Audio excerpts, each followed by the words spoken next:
All right, what's up, guys? Welcome back to another episode of the Living the Dream podcast. Today on the show, we are going through Proverbs chapter 3, verses 18 through 20. So let's get into it. She is a tree of life to those who lay hold of her. She being wisdom, of course, because this is Proverbs. Those who hold her fast are called blessed. The Lord by wisdom founded the earth. By understanding, he established the heavens. By his knowledge, the deeps broke open and the clouds drop down the dew. So that's what we're talking about today. My interpretation of this, just off the cuff, wisdom was used to create by God, and that same wisdom is available to us. So this is really speaking to the value of wisdom and why we need it in our life and the potency when used correctly. For example, he founded the earth. He established the heavens. The deeps broke open and the clouds dropped down the dew. Everybody who holds fast to wisdom is called blessed, and wisdom is a tree of life to those who hold her. So it is used to create, and it is like the anchor of life. It is the tree of life in your life, and you will be called blessed if you hold fast to wisdom. So what does this mean for us today as entrepreneurs? That's really where I like to focus because I'm a big entrepreneur. I think entrepreneurship is the key to living the dream because you get that financial freedom and you can make the impact that you want. That's all business is. That's all money is. Tools to create impact in people's lives. So it makes me think of our ability to create amazing things for each other on earth, whether that be products, services, or space for each other, right? Like when we have an event, we create space for somebody to improve themselves in some way or connect with people in some way. Products, services help people achieve some sort of goal and allows a person to exist in the manner they want to exist. That's what I think is key. When you're helping somebody to achieve a goal, you're helping them become the person that they were called to become. And that's how I think it applies to us as entrepreneurs.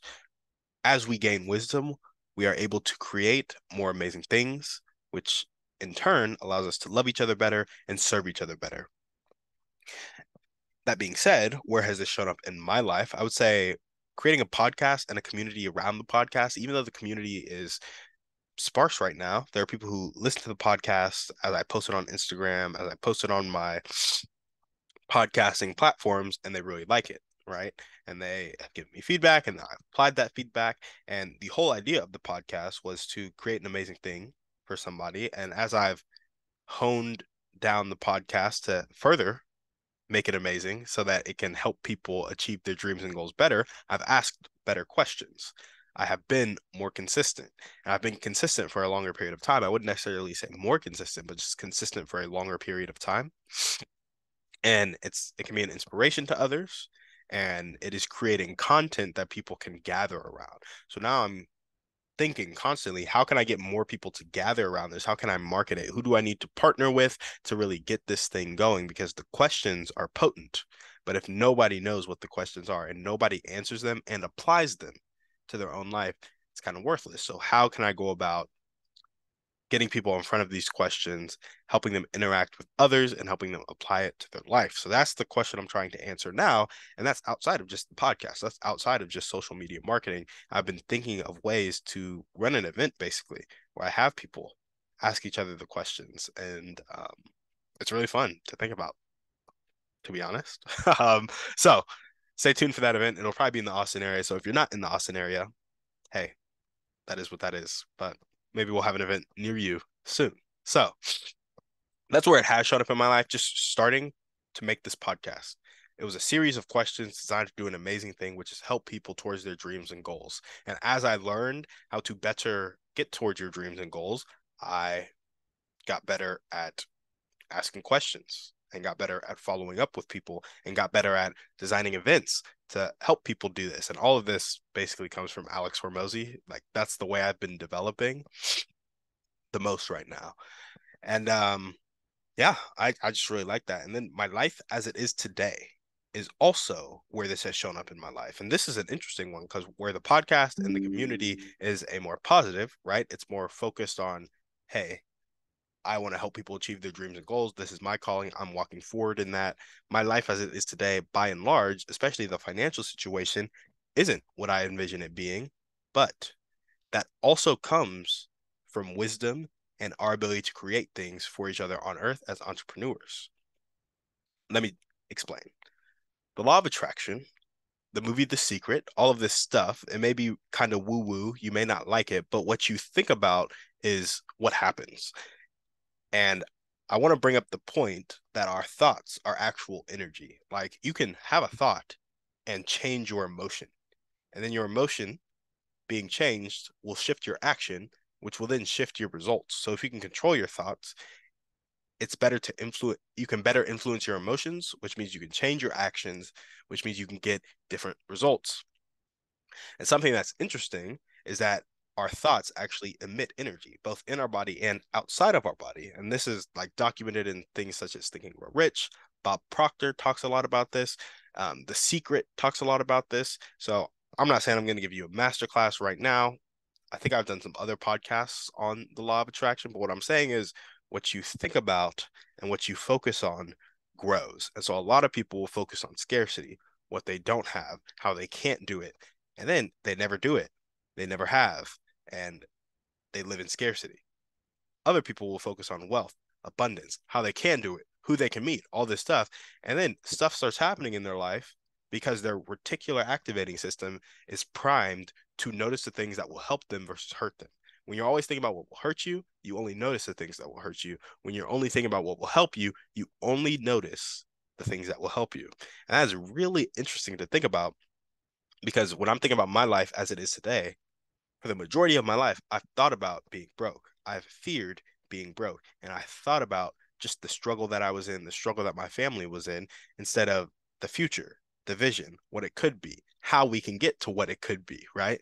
And because I spent the majority of my time thinking about that, I've now created a reality where I am not a the most content person in the world with the progress I've made and what my day to day looks like right now because I didn't put in the intentional time to curate a reality and environment that is conducive to me doing what I love. Instead, I spent all my time curating an environment that's conducive to me living in fear, living in scarcity, and not doing what I love because I never thought about what I loved, right? And so now that I'm in the process of thinking about and doing what I love, 5 years from now, 10 years from now, my life will look completely different. And it's because I changed my thoughts, which changed my feelings and actions and my results. And getting those different results reinforced new beliefs, which informed my thoughts, so on and so forth. So that's where it has shown up in my life today. The podcast and the community I'm creating around the podcast, new thoughts about how to create that community and just always bettering myself and the podcast. And then my life as it is today, all the things I'm not satisfied with, that's a result of me focusing on the wrong things in the past. And as I change what I focus on, I will change where my life goes. Now, where do I want this to show up in my life? I want to create a reality where my dreams and goals are true for everyone else too. What do I mean by that? I have two goals: financial freedom for myself and my family, and then raising the standard of living across the world to middle class America. These things are already real in my head, which means they are very, very, very real for me. And I know that a lot of people are like, those are two really, one of them is a big goal. Financial freedom for myself and my family, that's fairly easy to achieve with the knowledge that's out there today, and it just takes execution. Raising the standard of living across the world to middle class America, I also think it's fairly simple to achieve because it's been done before. Now, not the whole world, but it's been done for one person and it's been done for 1,000 people. And so then you just have to look at that process, digest or dissect it, and then scale it. And all scaling is is getting the right people in the right room to execute the right stuff. And if we know what took one person to it, we just have to figure out how to do that for three people. And once we figure out how to do that for three people, we need to figure out how to do that for 30, then 1,000, then 30,000, then 3 million, then 30 million, then 3 billion, right? You just keep scaling it up, which means you keep having to get amazing people. And if you don't have the amazing people around you, well, you look at how have people become amazing and then you make them amazing. At least the people who want to become amazing, right? Like, you don't force people to become amazing, but isn't that funny? You don't force people to become amazing. Some people just don't want to be amazing, and you gotta let that be, different definitions of amazing. So maybe they don't want to be amazing in the way that I am thinking about it. But what I'm saying is all of this is possible because all of it has been done before, and now it's just a matter of scaling it. And it's funny, things have been scaled before. So I don't need to do anything that hasn't been done before. It's like people have their standard of living has been raised to middle class America before. People have become great people before who have helped people raise the standard of living to middle class America. And then people have scaled stuff before. So now I just have to put that stuff together and boom, bada bing, my goal is going to be hit. And so all of that is really real for me. It's very true for me. And I just want to think about it in such a way and act on it in such a way that it becomes true for everyone else too. And it reminds me of this quote: a reasonable man adapts himself to the world. An unreasonable man adapts the world to himself. Therefore, all progress depends on the unreasonable man. So I have unreasonable goals. I do unreasonable things sometimes, but it's because in my head, this progress depends on me because I've been given a vision and emotion around that vision that is so intense that it will attract others who have that intensity around it, and we will move forward together, maybe in unreasonable manners, but it's only unreasonable because common practice is to have broke people. But if you think about it, with all the resources we have, letting people live in poverty is actually the unreasonable thing. Like it would only be reasonable for everybody to have their share of the resources and to be taken care of. Like just straight up. So many people are just taken care of in society, but we leave it to their loved ones, right? Let's do it where we do it in a community version. And then honestly, I think if we tackled it that way, less people would need to be taken care of because they would have more purpose in community and they would feel less isolated. Like so many people are just walking around lonely, especially here in the West. I know other cultures have more family oriented cultures, but we're more of an independent culture. And I think that hurts us in a lot of ways. So how can you guys apply this to your life? Well, I would say cast vision and speak life into situations instead of observing a situation and complaining about it. So oftentimes you'll observe, oh, wow, my bank account is negative right now. Oh, wow, I'm broke. Instead, cast vision for the fact that you know how to get wealth. And if you don't know how to get wealth, the information to understand how to get wealth is out there. And then speak life into your situation, saying instead of saying, I am broke, say, I am working towards wealth. Say, I am so happy and grateful now that I have $50,000 a month in cash flow because it helps me spend more time with my family. I know I have $50,000 a month in cash flow because, and then list out the actions you need to do to get to $50,000 a month in cash flow and focus on that phrase. That is called my Proctor Hormozy phrase. And I say that because Bob Proctor kind of coined the I am so happy and grateful now that. Speak about your goals in the present tense so you trick your mind into thinking you already have it. Because when your mind can see it, it can't tell the difference between reality and you just imagining it, which is why your imagination is so powerful. Like we literally have mirror neurons where we can feel stuff that isn't happening to us, right? Like we can see something happen and we feel stuff in our body because we imagine like it's happening to us, and then it causes a physical reaction in us. Isn't that crazy? Well, similarly, if you talk about your goals in the present tense, does your mind know that you don't have that money right now? There'll probably be thoughts that kind of come up and be like, oh, you don't have that, blah, blah, blah. You're not that, you're not this, you're not that. But those are just your limiting beliefs. Like focus on your abundant beliefs and your abundance will grow. And Alex Hormozy was talking about how affirmations are not worth anything, which, he's right because a lot of people will just do affirmations and they won't do the rest of it.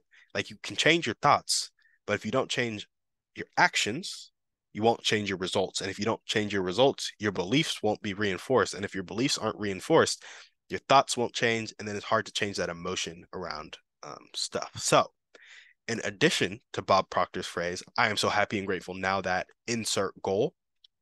And then I guess I could call it the Proctor Douglas Hormozy phrase because I added the little part about, well, why does that make you so happy and grateful? Just because some potency about the gratitude.